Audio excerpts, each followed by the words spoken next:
Hello and welcome to another edition of The Well-Tempered Hacker. I'm Anders Brownworth. This time we're going to take a look at the Edis Research N210. This is a software programmable radio. And as the name would imply, you can just turn this radio into whatever you want it to be. You can upload some code to turn it into an FM radio and listen to broadcasts. You could tune in to a different frequency and listen to the air traffic control talking. You can switch over to ADS-B and hear position reports from different airplanes and stuff like that. But some of the more interesting stuff you can do with it, the device is also capable of transmitting, so you can also do RFID. You can blast off codes and read the results and that kind of thing. Kind of even do radar and things like that. Some people are working on listening to the space station and getting the slow scan television pictures coming back from the space station and decoding them on their computers. But in my opinion, the most interesting use of this little device is to turn it into a GSM base station, essentially a BTS, an entire GSM cell carrier, if you will, in a box. And that's what we're going to take a look at today. In theory, if you do it right, this is what you should see. We have these two phones connected to the USRP, so we'll start this one up and make a call, and this should call the other phone. There it goes. We'll answer that call, and we'll demonstrate audio. There's a little bit of a lag there. Do it on this one. And that's kill that call. That's a working USRP setup. Let's start by taking a look at the front of this box. The most important thing, of course, is power, and then you've got some status indicators. The Ethernet, this is a Gigi Ethernet port which we'll use to talk to the radio inside. There's an expansion thing and stuff having to do with clocks, which we'll talk about later. These are the two outputs and inputs for receive and transmit for the actual radio signals. So let's pull this thing apart. There's not really much on the back, by the way. I've taken the screws out of this thing, so we'll pull it apart and take a look at what we're dealing with here. As you can see, there's a main board below. And then some daughter boards that are sort of snapped on the top, and you see these little extenders that go out to the stuff in the front. Generally, the idea here is I've got the main board, which has the software programmable radio, and then above it, this is the WBX, which is a receiver and a transceiver. Two different radios that you can drive, and I have them just sent out to the front of the device. That's pretty much it. There's it's very basic in the inside. You can get some additional add-ons like a GPS clock that makes the timing a bit better. The timer on here is a good one, good enough for doing development and research, but probably not good enough to use in the field. You'll want to get a GPS clock, and I'll talk more about why that's really, really important. Timing is extremely important in radios. So that's the inside of the 210. So we'll take a look at setting it up and powering it up. So now I've buttoned it back up. Let me put some antennas on here, and these are just so your standard antennas that you can get, and these will these actually they're pretty much overkill for what we're trying to do, but you do want to have an antenna on the transmitter so you don't end up blowing the thing out.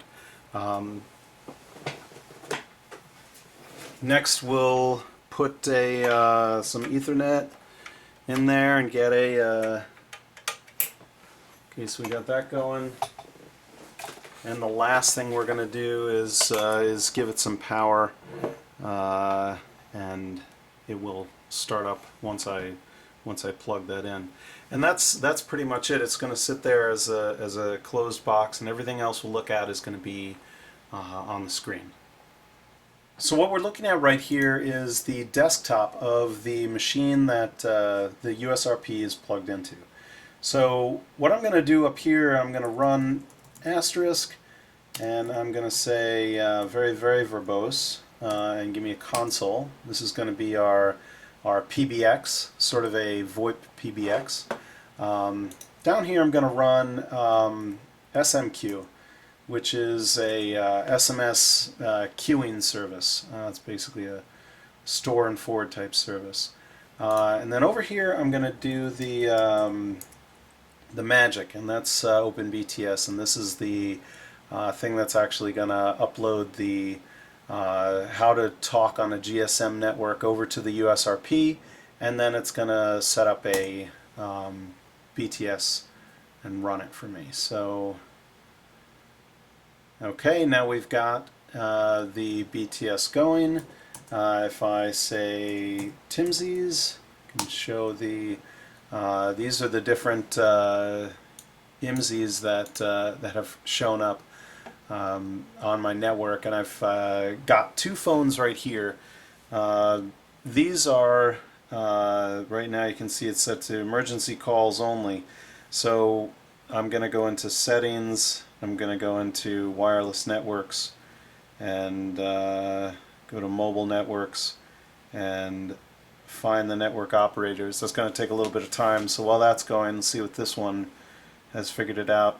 This one is sort of in the same scenario because we just turned this up, so this is this is the first time. Well, this one seems to have registered, actually, I think.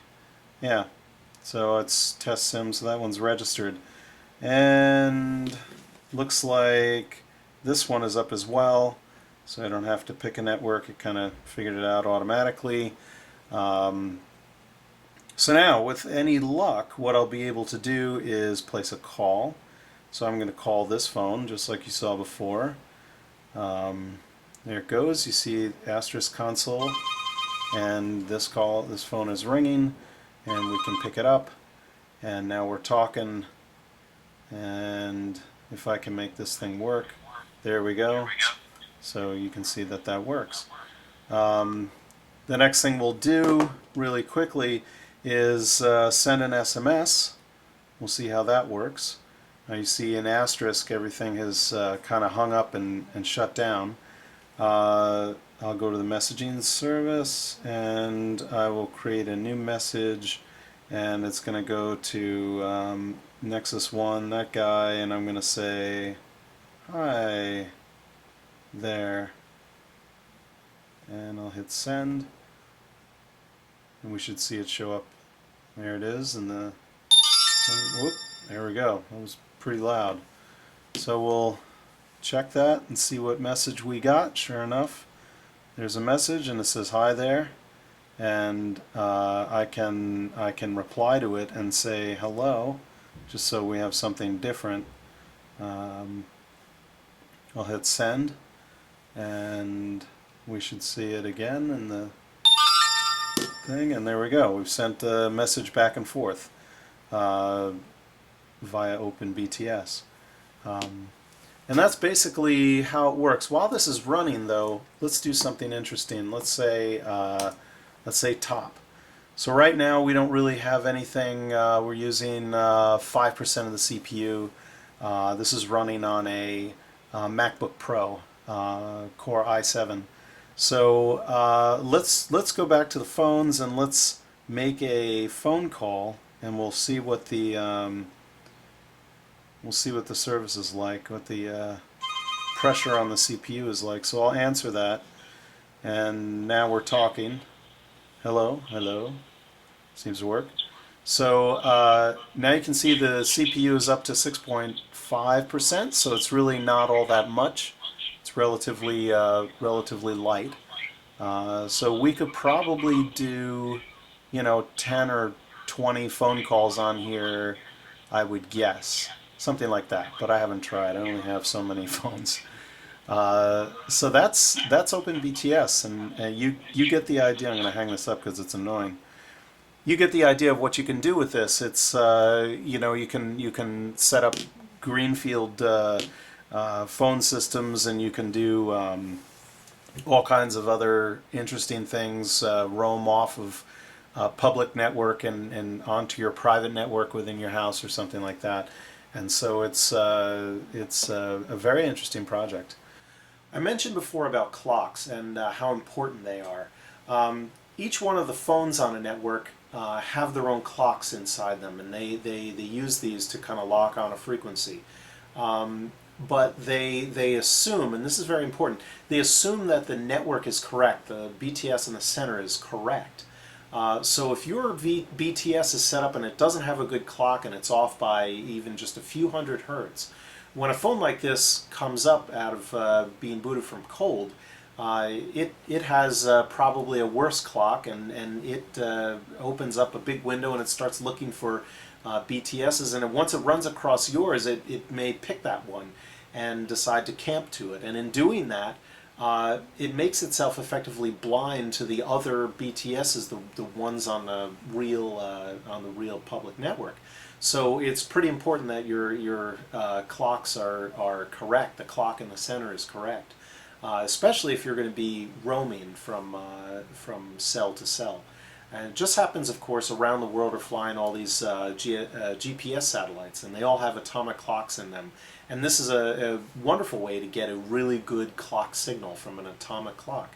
So putting on a little GPS board is pretty much the way you want to go with a software programmable radio if you decide to implement it in some kind of a green field, like say in a third world country or something where a network doesn't exist. It'd be pretty important to get a really good solid clock, and GPS is a fantastic way to go. And there's an option for that on the Edis Research box. You can add one in.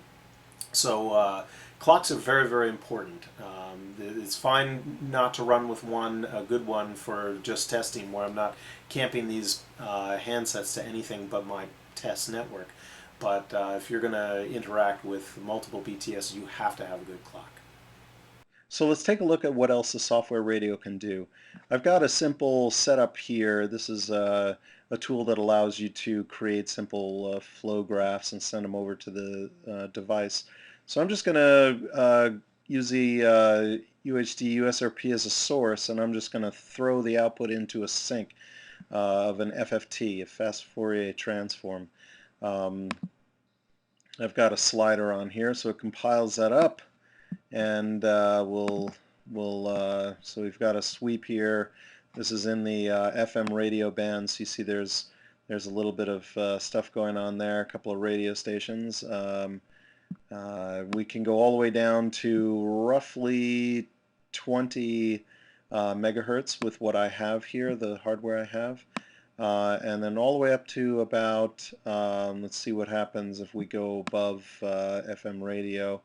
We get into some aircraft bands and zip a little higher into the 200s. There's some military bands in there as well. And then as you go up and up and up, eventually we'll get to, let's put it around, see what's happening in the 900 megahertz band, which is used for cell. Oh, there's something there. There's something right there at 900, actually, looking pretty solid. And then we can go all the way up to just over 2 gigahertz with the radio that I have here. If I had different boards on it, I could go up to about 6 gigahertz, basically from 0 to 6 gigahertz. So it's a fairly flexible piece of hardware. Let's do something else. Let's actually what I'm going to do is close this one. Let's open up another demo that I put together, this FM radio, and so you can see the way that this is set up with the USRP that feeds into, you can see I just immediately pull it off to a sync. And then here's where we do our FM decode. I do some sampling, and then I put it all back together in an audio sync, which is the speaker on the computer.